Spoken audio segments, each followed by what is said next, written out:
What's the crack, lads, and welcome to another video here on the channel. Today's video is about realization we all have to make eventually. Call of Duty is in one of the worst states it's been in since its inception. Just recently, Activision has lost 50 million of their active player base.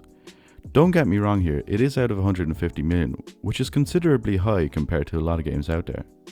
But that's still a third of your player base. So you're probably wondering, why is everyone randomly giving up on COD?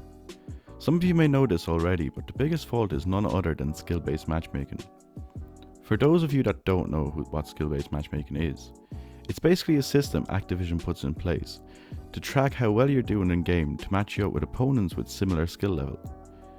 They track all your stats like KD, score per minute, but what many people don't know is they can also track what routes you're taking and how fast you move in game, which if you ask me is just outright ridiculous. Just let me play the game without you analysing my every move, for fuck's sake. This system caters to the casual or bad players and punishes those that actually want to improve at the game.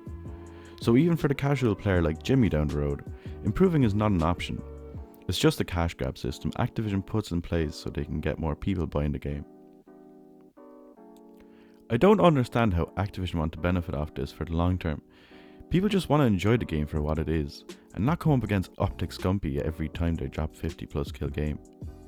Activision have given up on the old school fanbase, but they still thrive off the nostalgia from past success to get the old school COD players to buy their game.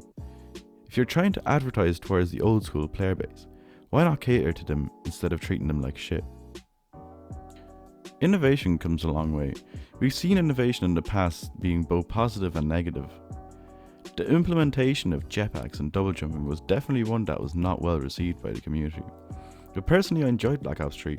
It was a game that was well balanced, little to no skill based matchmaking, and had one of the best zombie experiences. Just overall an enjoyable game. Warzone was one of the better innovations from Activision, where we've seen a massive rise in the player base. But I also think it's had a negative impact on the multiplayer itself for Modern Warfare 2019. Just imagine what the amount of work they put into Warzone shifted towards multiplayer. We would have seen a completely different game with a higher replayability factor. Many people shit on Modern Warfare 2019, but I personally think they did a great job with it. The addition of Gunsmith feature, new engine with a fast time to kill and fast paced gameplay, being able to use the most ridiculous classes and still compete was great crack. Obviously, skill-based matchmaking limited the ability to compete with shitty classes, but when catching the right game, I had a great laugh with the lads and it was able to keep me entertained throughout the pandemic. In 2020, we were introduced to Cold War, which was meant to be a similar approach on revamping the Black Ops series like Modern Warfare did with the Modern Warfare series. But oh no, was it far from what people expected. It was definitely the worst 70 quid I've ever spent on a game. I played it for like, I don't know, a month or two maybe, and never touched it again. The campaign was decent, not gonna lie, and the zombies did offer something new. But wow, was the multiplayer bad. Just by adding fan favourite maps doesn't make the game good. Fair enough, it'll bring people back to play it. But if the gameplay is shite, then the game is shite. I'm sorry. I know the game has his fan base, but I just can't rank it. This was the main reason why I didn't buy Vanguard. It finally hit me. All those years of buying COD every single year since COD 4 have stopped. I finally decided to wait until the game is out before making my decision, and that was probably one of the best decisions I made. I've played the alpha in a few free weekends, and it still didn't make me buy the game. I can really see why people completely shit on the game when talking about it. It's the most mediocre, bland COD I've seen in a long time. With the new Modern Warfare 2 officially announced to be coming out this year, we can already tell that the sales alone are going to skyrocket. This game has everyone pumped with hype, and I really hope they deliver. They have the potential to make one of the best CODs if done right. But if the skill-based matchmaking is not dulled down or removed, people will have enough of it again. Personally, I think if they fix up the issues that were clear during Modern Warfare 2019, and just keep it simple, we might be in for a treat. I'm going to do a short wish list just about what I think would improve the game. So starting off, we need to see more perks. Modern Warfare 2019 had plenty of perks, but when you think back to Modern Warfare 2, we just had so many to choose from. Especially pro perks. I think pro perks should definitely get introduced into the game. Stuff like Sleight of Hand Pro, Marathon Pro, and the likes of other pro perks that were introduced back in Modern Warfare 2. Another thing that would help is the introduction of new weapons. We've had plenty of weapons to choose from in Modern Warfare 2019, especially all the DLC weapons, but a gun I'd love to see return is the Intervention. Just using that gun again with a new engine would be serious. I also think they really need to work on their map design. I love all the reimagined maps we got in Modern Warfare 2019, but after Shoot House, I really can't see any other decent map. Few of them playable, yeah, but not any I'll remember.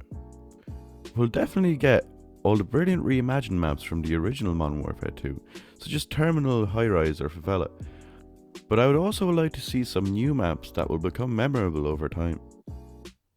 That's pretty much the main things I'd like to see in a new COD. There's a few little other bits that really should pop up as well in the question, but they wouldn't be any major improvements. So COD have finally, after 2 decades, decided to take a year gap to work on their next game, after the release of Modern Warfare 2 of course. This is a win, if you ask me. Finally prioritising quality of a finished product over money. And I think many of you will agree with me that it's a positive step forward for the franchise. I don't mind waiting 2 or even 3 years for a game that's going to keep me entertained for a year or 2, rather than waiting a year and never play the game again after 2 months because it's not finished. So here's a tweet from Jason Schreier at Bloomberg News. For the first time in 2 decades, Call of Duty will skip a year. Activision has delayed 2023's game, made by Treyarch, to 2024. Sources tell Bloomberg it's a shocking move that will have a massive impact on the franchise and the industry. Jason Schreier also replied, stating that a new premium Call of Duty has come out every year since 2005. Next year's offerings will include a new free-to-play game, as well as content for Warzone 2 and 2022's Modern Warfare, which has now been officially announced as Modern Warfare 2. So yeah, looks like they're also planning to release content throughout the gap year for both Warzone and Modern Warfare 2. I really hope that all that attention is not going to go towards Warzone and is more balanced with the content for both Modern Warfare 2 and Warzone. Like if you get 2 years support for Modern Warfare 2 and they do it right, it could be a good 2 years for COD. So here's the thing we all need to admit. COD is gone. The golden days of Modern Warfare 2 all the way up to Black Ops 2. Those are gone. We will never get another COD like those again. Don't get me wrong, there will be CODs that will be fun again, just not to the extent of the golden era. Just think about coming home from school or work, to hop on to smash a bit of Modern Warfare 2. That era of COD won't happen again. And yes, you might say, oh, it's just nostalgia, but I think that's not the case for 100%. I still look forward to coming home from college to play a bit of Modern Warfare 2019. Just the fact that the game itself doesn't make it as much of an enjoyable experience when I'm coming up against esport wannabes every second or third game. And I think that's the case for many people out there. They look forward to coming home from work or college to hop on with a few lads to play a bit of Modern Warfare or any COD, and lasting like 2 hours before they get bored of getting sweated on by some kid who thinks he will be pro someday. There's a thing for that, Activision, and it's called a ranked playlist. Keep all those sweaty bios on that and let people that want to play casually on public matches. Like if I want competition, I'd play ranked, and if I just want to chill out, I'd play pubs. It's that simple. Rainbow Six Siege is a prime example of where it works well. Take notes, Activision. If you enjoyed the video, make sure to leave a like, and if you want to see more content like this, you can subscribe to the channel. This is The Shindig, talking about how far COD has fallen in my first commentary video. Hope you have a wonderful day, and good luck. To think about good work.